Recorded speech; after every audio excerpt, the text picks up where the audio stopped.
There are three matters arising from my last video that I want to deal with. Firstly, what I mean when I refer to conspiracy theories. Secondly, I want to address some of the comments that were posted concerning my reference to the 9/11 conspiracy theory. And thirdly, I'm going to expand on the ideas that I expressed concerning why people believe in conspiracy theories.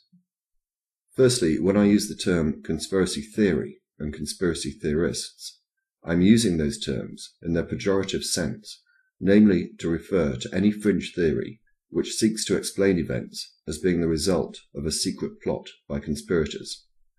Events such as 9/11. Obviously, conspiracies, that is to say, an agreement between two or more people to pursue a course of action that, if carried out, would lead to the commission of an offence, do occur. In fact, I even mentioned one in the previous video, Watergate, although strictly speaking, this went beyond a conspiracy to the actual commission of an offence. Also, I'm not suggesting that there are not legitimate conspiracy theories. The investigations of Carl Bernstein and Bob Woodward in Watergate were as a result of a legitimate conspiracy theory. The distinction between legitimate and illegitimate conspiracy theories is not necessarily clear-cut. Some have suggested that the distinction lies in the logical process of reaching that belief.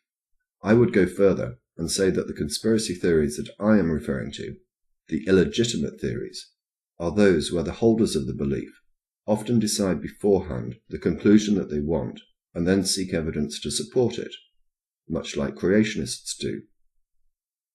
Certainly these people do distort evidence and ignore evidence that they can't distort. They have a God of the gaps mentality. Again, let me take 9/11 as an example. In the previous video, I cited the truthers' use of the collapse rate of the Twin Towers as evidence of their ignorance. This is a matter that people left comments on the previous video, and it is a matter which the theorists still seek to rely on. A few years ago, I had an exchange with someone on YouTube. This was before I was even aware of 9/11 conspiracy theories. He explained to me that the towers had fallen at freefall speed. When I questioned this on the basis that debris was clearly falling at a faster rate than the buildings, his response was to use the same fallback position that loose change uses. Well, he said, it was nearly freefall speed. So I asked him, at what rate should the towers have fallen if they were not brought down by a controlled demolition? He came up with a figure 45 seconds. He couldn't explain where this figure came from. I suspect that it came from a combination of ignorance and poor mathematics, or parroting another retard. I'm guessing that he, or the person from whom he got the figure, used the idea that each floor would have come to rest and then begun falling again from rest during the course of the collapse. The odd thing is that this actually gives a figure of about 90 seconds. Now, it's possible that they lost a factor of 2 somewhere, and then maybe decided that only 73 floors collapsed. Who knows? He never explained. I sent him a link to this paper, as I do to all people who ask me about collapse rates. I don't usually hear from them again, and if I do, it is inevitably to shift the discussion onto World Trade Center 7. The point I'm trying to make is this: conspiracy theorists and creationists selectively pick pieces of evidence that they consider help their argument. When these are refuted, they either ignore the point or simply shift the goalposts.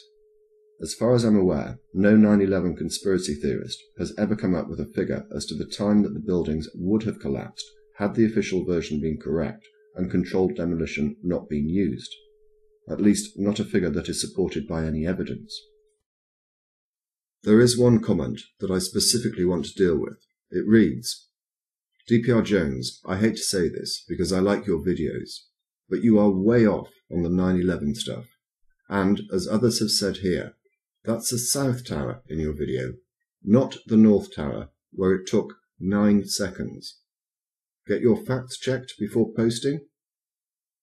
This raises a number of points. Firstly, nowhere in my video do I state, expressly or impliedly, that it is the North Tower that is being shown. Secondly, is it seriously being suggested, as it appears to be, that only the North Tower was brought down by controlled demolition? Thirdly, we see that the assertion about collapse rates, and in particular the 9-second figure, is still being perpetuated. Finally, you want a collapse rate for the North Tower? Fine. Remember that it has just been stated as being 9 seconds.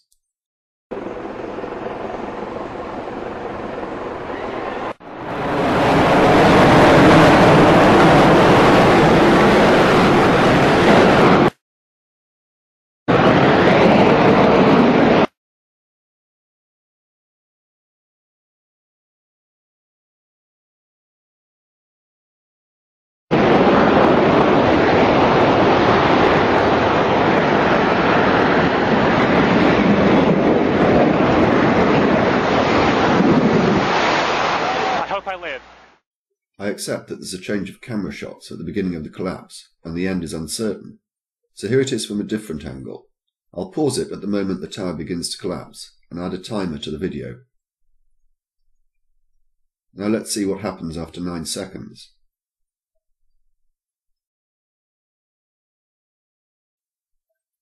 My estimate is that a little less than half the tower is still standing.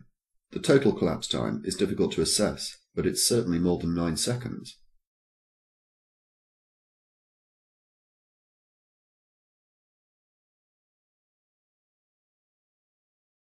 I want to make it clear that I think that it's important to have an open mind, and I'm certainly not suggesting that you should not question authority. You should, but your mind should not be so open that your brains fall out. For example, I think it's perfectly acceptable to question the motives of Jack Ruby in shooting Lee Harvey Oswald, but to then try and tie in this Dallas club owner who had limited connections with the mafia into some complicated conspiracy surrounding the assassination of JFK is, without evidence, going too far. Finally, thank you to all of those who sent links to articles and videos concerning why people believe in conspiracy theories. I've added links to some of them in the description, and I'll try and give a summary of the contents. Firstly, there has been surprisingly little work done on the question, given the popularity of conspiracy theories. Secondly, there does appear to be a similarity between conspiracy theorists and religious fundamentalists, in that they often decide on a predetermined truth compatible with their worldview, and then attempt to distort or ignore the evidence to rationalize it. Certain personal characteristics have been identified as being common amongst conspiracy theorists. These are a low level of trust, an alienation from society, and a propensity to make assumptions. There is also a link between paranoia and pessimism. Indeed, this link is so strong that a simple test can accurately identify those who are likely to believe in a conspiracy theory and those who are not. In one report, it was suggested that during periods of insecurity and discontent, people often feel a need for a tangible enemy on which to externalize their angry feelings. Conspiracy theories may help in this process by providing a tangible enemy to blame for the problems, which otherwise seem too abstract and impersonal. I don't find this particularly helpful, as the enemy created is often intangible, and it also fails to explain extreme religious views. However, it did go on to conclude, conspiracy theories also provide ready answers for unanswered questions and help to resolve contradictions between known facts and an individual's belief system. Michael Shermer has also written extensively on the subject, and I recommend reading some of his articles. Again, I'll add some links in the description. If, however, you'd prefer to watch a video, then try the link to this one. The world is complicated, it's uncertain, it's unpredictable, it's ambiguous, and conspiracy theories are a great way for lots of people to try and deal with all those uncertainties. I think when it comes to looking at kind of, if you like, the rules of conspiracy theories, one of the first things you notice is that's always when there's some event of great emotional significance. People feel that these kinds of events need some kind of explanation that goes beyond the kind of explanations that might apply to lesser events. They need some big explanation behind them. 9/11 was an attack on the human mind. The planes were remotely controlled. You've only got to look at the way the Twin Towers fell to see that it was what is known as a controlled demolition. It was as if you had taken the building and dropped it to the ground. That's the speed it dropped. There was no resistance. and they can't be shaken out of their beliefs. They are a bit like religious fundamentalists in the sense that they're pursuing a certain dogma, they're pursuing a certain line of attack. And I think being a conspiracy theorist is fundamental to who they are. They're critical of government, they see government or big business as conspiring against individual freedoms, or they see certain institutions as conspiring against them or against other people. So it's a particular mindset, and if you're in that mindset, if you think, I am a conspiracy theorist, then you're going to go out and look for conspiracy theories. The man's talking crap, mate.